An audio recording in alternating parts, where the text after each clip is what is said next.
Hello les kids! Dans cette vidéo, nous allons nous intéresser au tracé des rayons principaux, encore appelés les rayons particuliers, au travers d'une lentille. Alors avant de faire un focus sur ces acteurs principaux, on va poser le décor pour parler le même vocabulaire, pour maîtriser le même vocabulaire et utiliser les mêmes notations. Alors voici le décor, donc on va prendre une bougie allumée, on va intercaler entre cette bougie et un écran une lentille convergente et on va placer l'écran à une distance telle qu'on obtient une figure nette sur l'écran. Pour le profane, il s'agit ici d'une bougie, éventuellement le profane va même dire une lentille convergente, et puis une figure sur l'écran.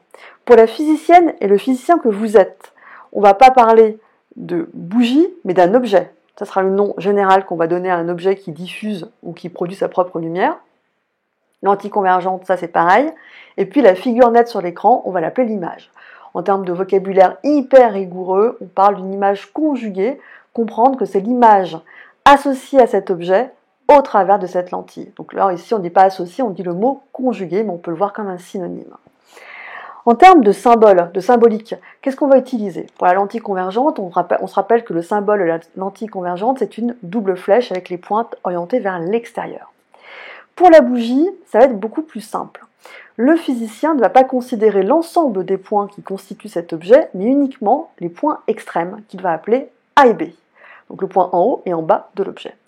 De plus, le physicien va utiliser une symbolique pour indiquer l'orientation de la bougie, à savoir une flèche. Et les extrémités de cette flèche vont correspondre respectivement pour la partie basse à A et la partie haute au point B. La flèche indique donc l'orientation, donc vers le haut entre guillemets, de la bougie.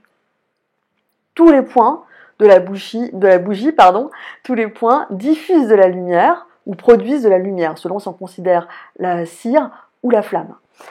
Parmi tous les points, je vous propose de faire un focus que sur l'extrémité haute de la bougie, le point B. Ce point B donc diffuse des rayons dans toutes les directions qu'on va représenter par des segments fléchés.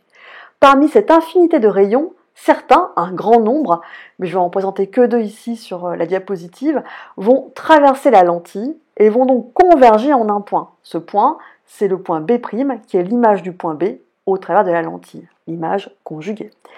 J'aurais pu faire un raisonnement similaire pour la partie basse de la lentille, le point A. Le point A diffuse des rayons dans toutes les directions. Certains rayons traversent la lentille et convergent au point A'. Alors, parmi tous les rayons qui traversent la lentille, 3 d'entre eux ont un déplacement, ont une propagation, ont une marche un petit peu particulière. Et c'est ces 3 rayons-là qui vont nous intéresser dans la suite. Pour un petit peu fixer les choses, je vous propose de reprendre 3 situations expérimentales.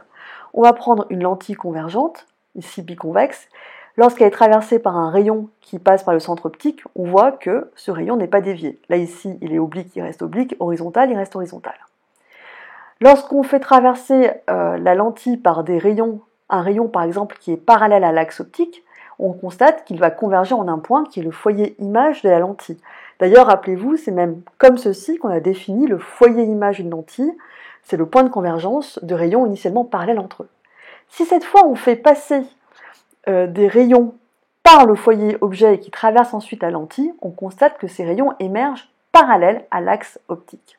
Alors si on veut noter ceci sous forme symbolique, eh bien on va repérer déjà les points importants de la lentille, les points caractéristiques de la lentille. Bien sûr le foyer image, qui se trouve à une certaine distance de O, et le foyer objet, qui est le symétrique de ce foyer image par rapport à O. La distance entre O et F est la même qu'entre O et F'. Donc F', foyer image, F, foyer objet. Bon. Le pourquoi du comment, pourquoi ces noms-là, c'est pas très important, on va surtout retenir ce vocabulaire. Je reprends chacune des photos en termes de symboles. Tout rayon qui passe par O n'est pas dévié. Tout rayon qui est parallèle à l'axe émerge à la lentille en passant par le foyer image. Et si on fait passer un rayon par le foyer objet, il émerge à la lentille en étant parallèle à l'axe. Pour fixer les idées, je vous propose de redéfinir donc la marche de ces 3 rayons. Alors je ne vais pas être insistante, mais c'est une façon de vous inviter à prendre en note la marche de ces 3 rayons, mais je pense que vous l'avez bien compris. Tout rayon qui passe par le centre optique O n'est pas dévié. Tout rayon qui est parallèle à l'axe optique ressort après la lentille en passant par le foyer image F'. Alors je n'ai pas précisé, mais ça me paraît important que vous complétez ici par F'. Et enfin, tout rayon qui passe par le foyer objet, donc c'est-à-dire avant la lentille, émerge de cette lentille en restant parallèle à l'axe optique. Alors pour associer ces phrases clés à une situation, on va faire justement un exemple. Dans le rôle de la lentille, donc on va prendre la notation AB. On va uniquement s'intéresser au point B pour la diffusion de ces rayons. Une remarque particulière, où en général, on place l'extrémité basse de l'objet sur l'axe optique pour faciliter le raisonnement. Alors c'est parti. Première marge de rayon. Tout rayon donc, que diffuse B et qui passe par le centre optique n'est pas dévié. Tout rayon diffusé par B qui est parallèle à l'axe émerge en F', le foyer image. On note que ces deux rayons convergent déjà en un point, qui est donc l'image de B au travers de la lentille. On va le noter B'. Pour s'en convaincre, on peut tracer la marge du troisième rayon particulier.